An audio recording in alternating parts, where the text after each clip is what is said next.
Welcome to The Weekly, a podcast brought to you by Calvary. Whatever. Goofball. You just sit there. Welcome to The Weekly, a podcast brought to you by Calvary Bible Church. I'm your host, Jay Ewing. Thanks for tuning in, logging in, watching this video on YouTube, or subscribing to us wherever you find your podcasts. We look forward to the conversation this week. Our goal here on the podcast is to connect the conversation from Sunday to our real lives lived every weekday. Thomas loves that part. In fact, we have him on the podcast today. Thomas, how's it going? That's rough, man. You doing well? Yeah. Was that a train That's wreck? good. No, it's good. Hey, It's great. do me a solid. Just go to your campus, find out what's happening in your neck of the woods. Stay connected. Get connected here at calvarybible.com. Jay, Yes. it's a nice sweater. Thank you, man. I would have worn mine. We got these Christmas gifts yesterday. We did get these Christmas gifts. Free swag. Swag. You know, The back is cool. the back is really cool. Yeah. Maybe we'll get a shot of that for B-roll. Yeah. But, yeah, it's very generous of Calvary to give us those for our Christmas present. Okay, so here's Along with the love gift, which was so loving. outstanding. Yeah. It's- Thank you, I feel Calvary. so loved by Calvary I all do the too. time. I really do. This is too. the greatest church to ever work for. It really is. It's the greatest church to just be a part of. I would agree. Yes. We might be partial. No, But I don't I think, think so. it doesn't sound partial. That sounds like an impartial comment. Totally. It seems like there's a trend happening, Yes. and I'm all for it. Yes. I think, is that people are distancing themselves from hoodies Yes. and moving to just the crew neck sweater. Going back. How do you feel Yes. about that? You know what? I love it. I love both of them. I've always loved both of them. Yeah. For a long time, I wore a really dorky crew neck sweatshirt that was from Oxford. Yeah. That Kristen always said I looked like a dorkin that I loved. So I'm glad that I was ahead of the style Dude, you're ahead. trend. You are the fashion trend. Yes. I have a lot of freedom Yeah. in my fashion. I guess I like the hoodie. It just feels so comfortable. Yes. But how often do you wear the hood? As a bald man, quite often.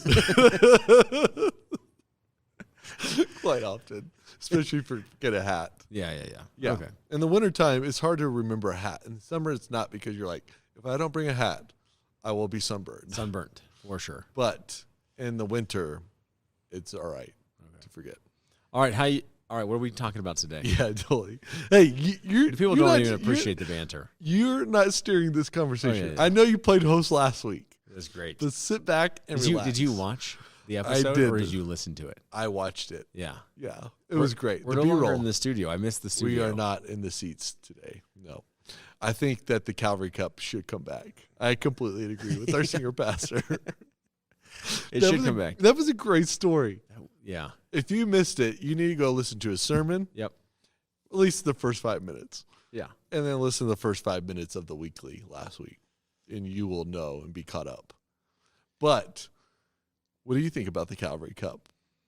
You know, I'm not sure his story was totally true.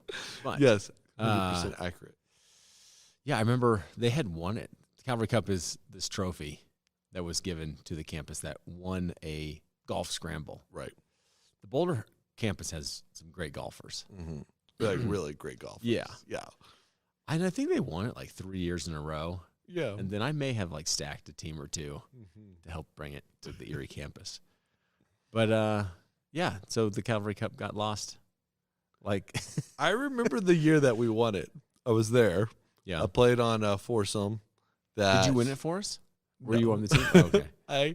I might have carried one shot the whole day. That's all you needed in a good scramble. That's all you needed, a good Yeah. scramble. But I remember winning, and the disbelief on his face Yeah. that we had won it was priceless. I wonder, my good friend John could be Mhm. driving Mhm. from place to place right now. Maybe perhaps bringing some apple cider donuts to Yes. Erie. I don't know. He may have been one of the players that won that for the Erie campus. I think he was. Really? Yeah, That's he's a good. really good golfer. That's fun. I didn't know John was. Yeah, no, he's really good. So if we do play again, John, if you're listening, you are an honorary member of the Erie campus. Guaranteed spot. We save it for you. Oh, that's fun.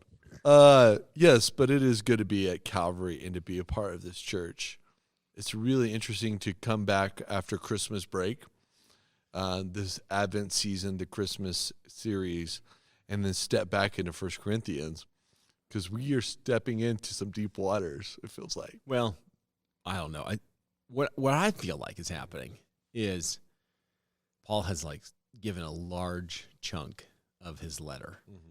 We're talking 3 chapters now, chapter 8, 9, and we're going to wrap up chapter 10 this week. So 3 chapters to one essential question. Can we eat meat sacrificed to idols? Let's just go back and rewind the clock that he's writing on papyrus, which is very limited resource at the time. So we don't know how much he had with him.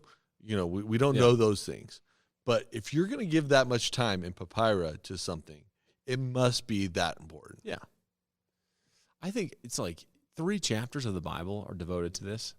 And so sometimes it feels like each week people are like, it's the same theme, it's the same idea. Though he's adding a new layer, or I've said lens, to the conversation. Yeah, you had 4 lenses this week. The 4th lens will come this week. Yeah, that's the 4th lens. But it just feels like, Paul, could you have saved some space and written on medicinal uses of certain substances or gender, questions that we have, more stuff on marriage. There just seems like a lot of other topics that are somewhat silent at times. Why 3 chapters to this? But I actually think, the more I think about it, because this is where most of us live, is how do I make decisions? Specifically when there's not a moral imperative that's been revealed of this is what's right, this is what's wrong, this is what's black, this is what's white. Well, what do I do? Do I go to this college, that college? Do I take this job, that job? Do I, participate in this church, that church? I mean, there's 1,000 questions a day. And he's like, all right, well, let's talk about how to make decisions. So you have 4 lenses. First one is, how does this impact the church? Yep. Your brothers and sisters in the church. Yep. So how does it build them up, not to cause those with a weaker conscience to stumble? So that's one. How does it impact unbelievers? Yep. Our mission is to win many to Christ. So does this put roadblocks up or unnecessary hurdles for people to come to know Christ? Okay. And then how does this impact our freedom? Yeah. Which, if you put yourself in a Greco-Roman era, which all good biblical studies needs to start in that genre, right? Yeah, rooted in the context it was written. In context.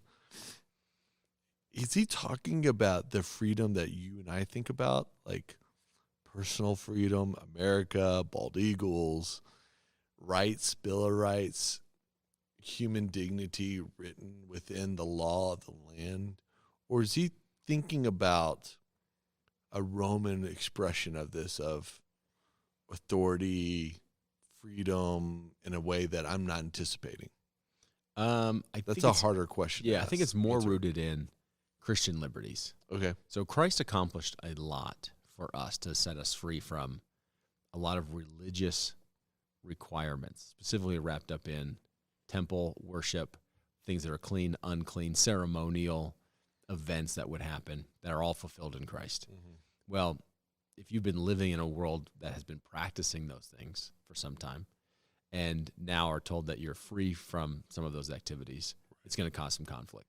So I think he's primarily referencing Christian liberties. Okay, so it's Christian liberty. I could expand it to the same principles apply. How do you use all liberties? Right. But I think what Paul is addressing is Christian liberties. That's good. I'm glad I asked that clarifying question. The lens I didn't think that I want to challenge is the first lens would be we have the resurrection. That's the first lens, right? Because he spent the majority of the beginning of the book talking about the resurrection. He's going to spend the majority of some of the end of the book in the resurrection. Is that a lens that we need to put on here within the context of chapter 9, 8, 9, 10? Well, I think there's the only way you're able to have the outlook of how does this affect my brother or sister in the church? How does this affect people outside the church? How does this affect me using my freedom that I might not be enslaved to temptations? Is because of the resurrection. So I think the resurrection is the thing that permits this conversation in the first place. If there is no resurrection, then you don't get to have a conversation like this. Yeah. Because you don't have the Christian liberties to even wrestle with. Mm. So Interesting. yeah, I think the resurrection is the foundation for why we're able to even have the conversation. Yeah. That's probably how I Good. frame it. Yeah, that's good. I appreciate that because I'm thinking about the context because so here's the thing. I listened to all of 1 Corinthians last week. Oh, wow. Yeah. Just as like I was cleaning the house, I was like, I need to recenter myself again in this book, put it on play, which I enjoy doing in the meantime. But I was just like, oh man, are we missing again like some of the major themes of the first few chapters of 1 Corinthians because we're so far removed in the sermon series going from week to week. Yeah. And I think the resurrection has a really profound impact on how we view our brothers in Christ, our unbelievers, because we're trying, here's what Paul's doing, right? He's trying to win everyone to Christ. Yeah. That is his ultimate aim. It is his passion. If I was going to give him a mission statement, he wanted to show anyone who would listen to him that Jesus Christ is the Son of God. Yes. And I think that's just super interesting as you sort of read him over and over again. That is one of the challenges, like, to your point, we have broken down a letter that is intended to be read in one sitting, right? So it's one letter to be read in its entirety to a community, and we're breaking it apart piece by piece. I think this week's connection to chapter 1 is that, hey, you are a spiritually blessed community because of the resurrection, but you don't want to use your spiritual blessings to lead you into temptation. So it's like the bolstering of pride of like, man, we are the spiritually blessed community. So if you go back to chapter 1, verse, 4 through 9, it says, you've been enriched in every way, not lacking any gift. Why? Because of what Christ accomplished. Okay, how are you using that? And are you using it in such a way that actually leads you away from the one that gave you these gifts? But it is true. It's like it's hard when you start breaking down the chapters in a way that Paul wouldn't have imagined. Like there's no chapter headings, there's no verse headings. It was just a letter. Right. And we're taking, bits by bit or pieces by pieces. Yeah. I mean, it's a brilliant conversation because I really love how you sort of connected up in 9, coming back down to 10. And there's some impetus for what we don't want to be as Christians. Let me just read those in chapter 10. Idolaters, sexual immoral, testers of Christ. So I don't know how you would sum that up. I'm trying to think, put Christ to the test. Grumblers, right? And he's using some Old Testament stories to catch our attention, which I'm thinking in Corinth, do they know these Old Testament stories? Yeah. They must have if he's going to reference them, but he's telling us these examples to win us to an argument that's later on in the verses. Yeah. What do you think about these examples and how to read sort of chapter 10 with the Old Testament examples? Yeah. Well, if you're doing your hermeneutics, which is like kind of how you pull apart the text, how you look at the text, what is it saying? When you get to chapter 10, it begins with the word for, which is why I started up in chapter 9, verse 24, because the for, you could always circle in your Bible. It's a because statement. Right. So, because I do not want you to be unaware. Because of what? It's in that line of like the therefores, because, so that. It's completing a thought. So if you go back up to chapter 9, he's just finished this phrase about, or this teaching about, do you not know that in a race all the runners run? And so run in a certain way as to win the prize. And if you don't train, you might be disqualified, like you might be unfruitful in your ministry. And then you get to chapter 10:1, because. So he's going to fill in why are you disqualified? Because you took spiritual blessings that brought freedom, and you turned them on yourself and become idolaters, meaning spiritual adulterers. You turned your heart's affections away from the one that brought you freedom to another. Started giving it to idols and worship and all of the shenanigans that comes with that. And he mentions here like sexual immorality and how the Israelites were participating in that in the wilderness. The testing of Christ. Think of Jesus' own temptation. Yeah. Right? He says, throw yourself off. Surely, the Father will send angels. Yeah. And Jesus says, well, we shouldn't put the Lord, our God, to the test. So how do you test Christ? It's like, you're going to do this for me, right? Like, I went to church. I did these good things. Now you owe me. Like, don't don't be testing Christ. How they do that in the wilderness, they're doing that by, hey, you owe us. You know, where's our food? Where's our water? Where's our drink? Did you bring us out here to die? Right. The grumbling piece is interesting because wherever they're grumbling in the wilderness, they're always grumbling against the leadership. So what God always condemns them for is they're grumbling against Moses. And so potentially here in Corinth, they're grumbling against Paul, right? So Paul has been having to advocate for himself as an apostle, as the one that founded the church, as one worthy to listen to. Right. And so that's the parallel is, okay, are you guys who are a spiritually blessed community turning your hearts away from God and becoming idolaters, again, which is what Corinth was built on? Even up to the grumbling, are you grumbling against your leadership like they did in the wilderness? Don't do that. That's an example that was written down for us to not follow, right? To learn from. So I don't remember exactly what the question was. No, I think it's just really good conversation about, you said something that I thought was very profound this week, and talk about these are people that had it all in the Old Testament, and then because they had it all, they fell into these temptations. And your point was, because you have every spiritual blessing, you're actually more prone for temptation than if you didn't have all these things. If you would be prideful in them. Like there's a posture of humility in them, but the Israelites become prideful. We often become prideful. Right. Like God did this, surely he's going to do it again, do it in the same way, do it exceedingly more. That's the testing of Christ. And so you have these people who says, okay, my beloved, if you think you're standing firm, like you think you're rock solid, untouchable, like I have the Christian liberty to do X, Y, or Z, therefore I'm going to do it. You should be cautious because pride comes before this collapse. And look at the collapse that happened to your history, your ancestors. And to your point, I don't think they knew these stories before Paul started the church, but he spent 18 months with them. Yeah. Probably teaching them these stories. So now he's like recalling, what they're part of. I just love the Our Fathers because it brings these orphans, so to speak, that have been brought into the family, into God's story.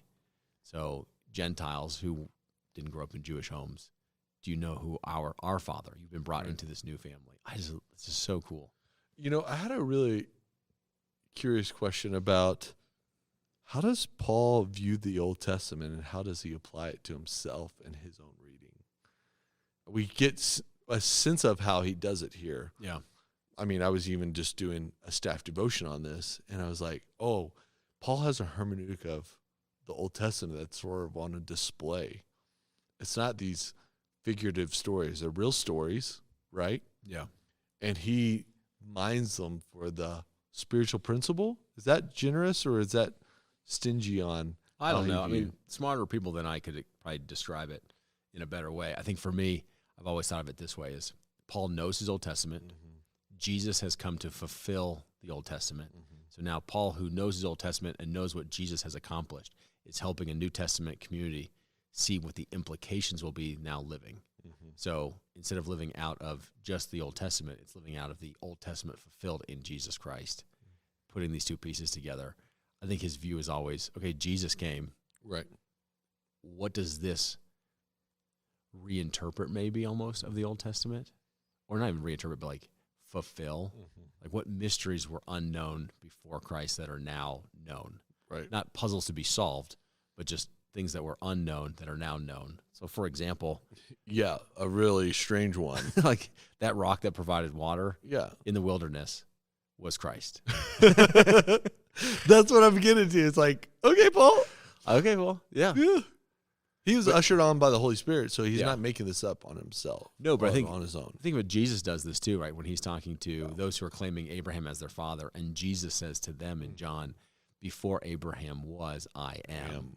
You're like, wait a minute, who did you just claim to be? You claim to be the one in which Moses is speaking with, or at least was speaking to Moses out of the burning bush. Right. You're going, hold on a second. Jesus is showing us his activity in Israel's story. Yeah. Which is just awesome. It is awesome. It just makes me want to read the Old Testament over and over again. Yeah. Super fun. It's super fun. It's just, I mean, you think this is one of those, like, put this in your understanding as a Christian.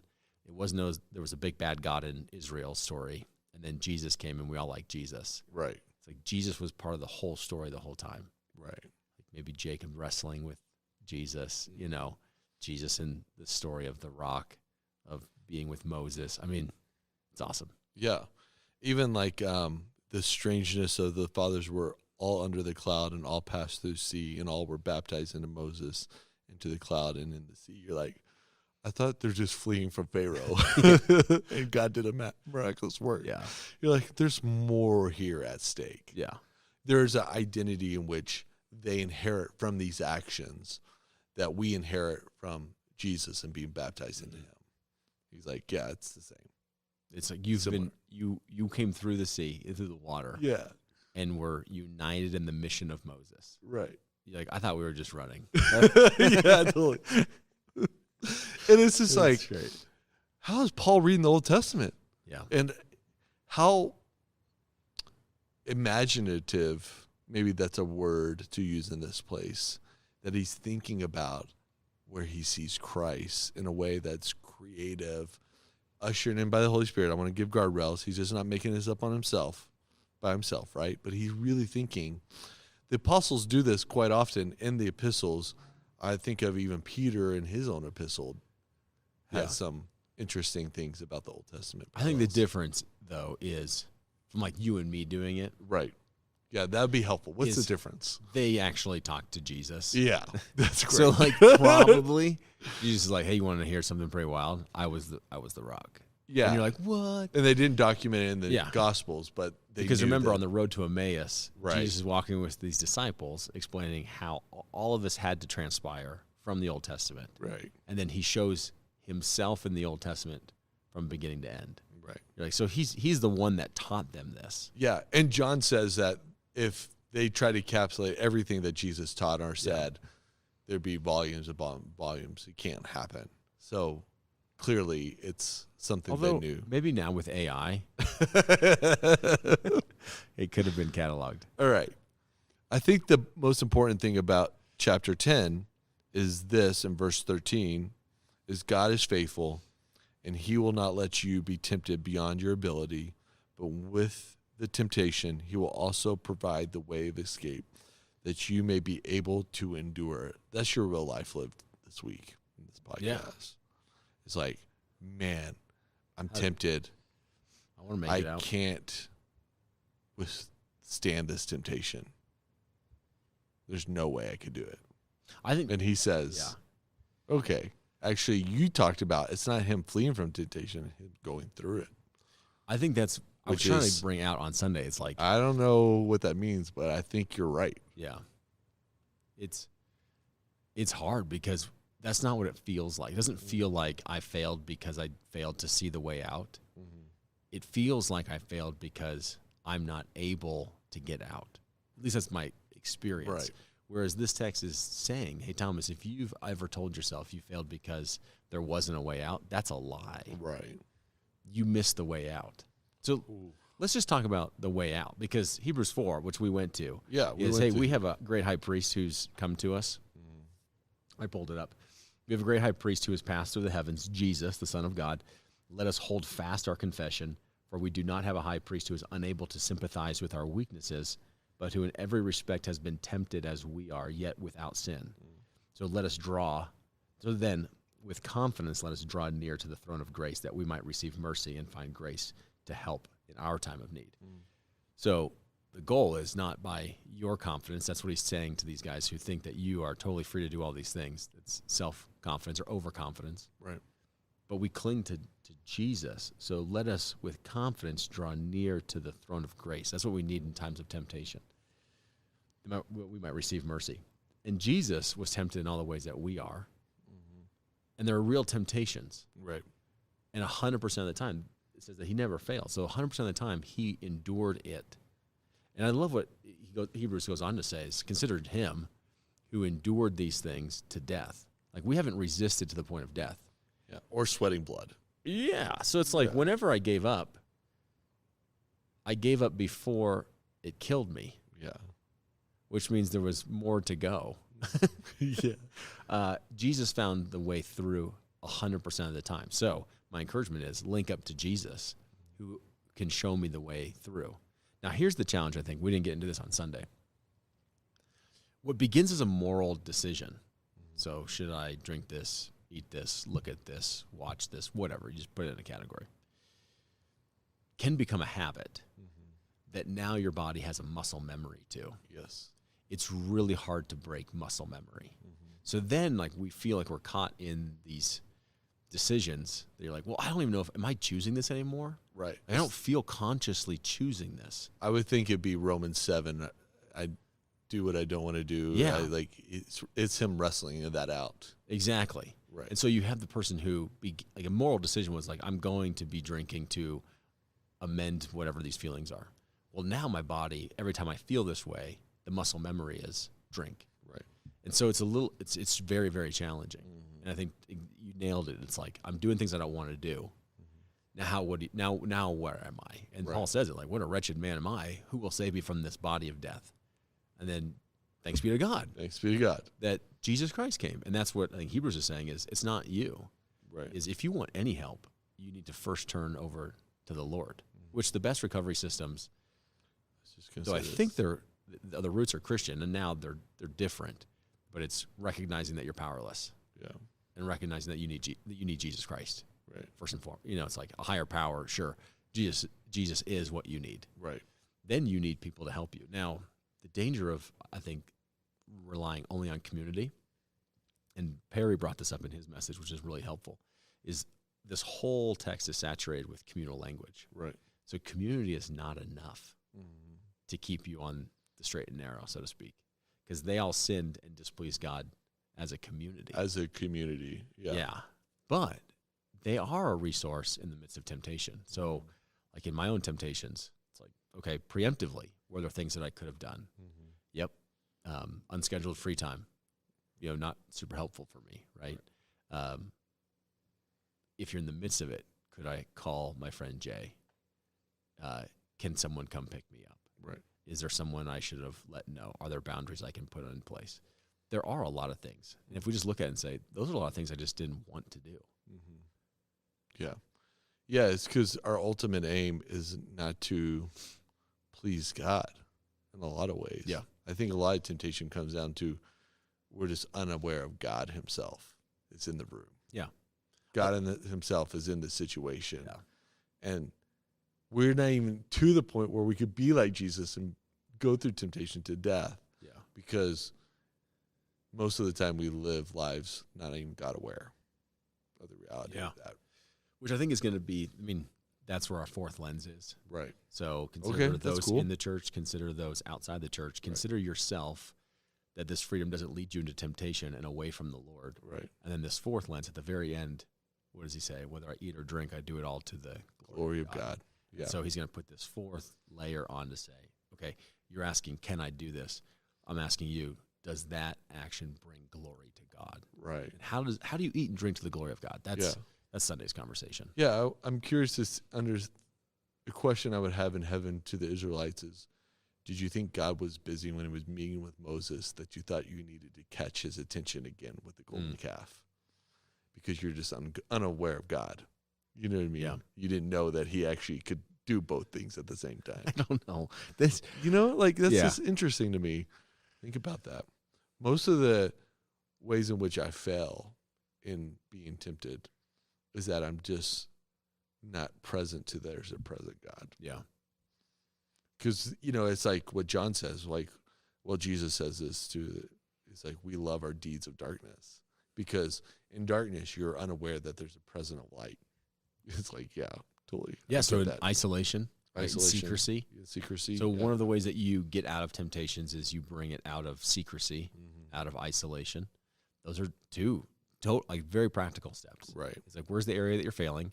And then here's the question, who else knows that this is your area of struggle? Right. And when someone says, nobody, that's a problem, because you're bringing someone else, even like godly wisdom then, into the conversation. Yeah, that's interesting. It's a good conversation. I think, as we wrap it up, what really he's wanting to keep the Corinthian church from and what he's going to land it with the fourth lens of being God, everything to the glory of God, is that he wants them to flee from idolatry. Yeah. We are so easy. I'm so easy at worshiping other things outside of God. And Paul's just trying to wake us up to that reality. Yeah. Over and over again. Which, again, the context is meat is sacrificed to idols at temples, in temple festivities and temple worship. And so the first two chapters are, can I eat meat there? Now, we're going to turn the corner, and it's going to say, well, how about any meats sacrificed to idols that now is being sold in the meat markets or I find in my neighbor's house? It's going to be a little bit different.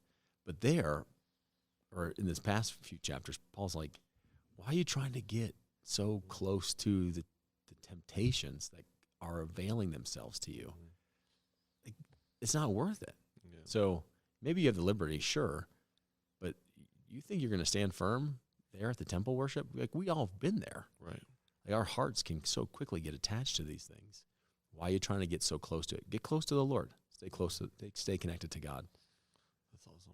That's a good conversation. Thanks so much, Thomas. Like always, Calvary, you can go to calvarybible.com, stay connected, get connected here at Calvary. It will help you, not a guarantee, in your walk with the Lord, as we learned today. Thank you. And also know that we are always praying for you. We love you. We look forward to any way we can help you live out your real life in Jesus Christ. Don't hesitate to reach out. Give us your questions, your comments. You can always make a comment in the YouTube video. That's where we look for them. Like always, thanks for listening. We look forward to the conversation.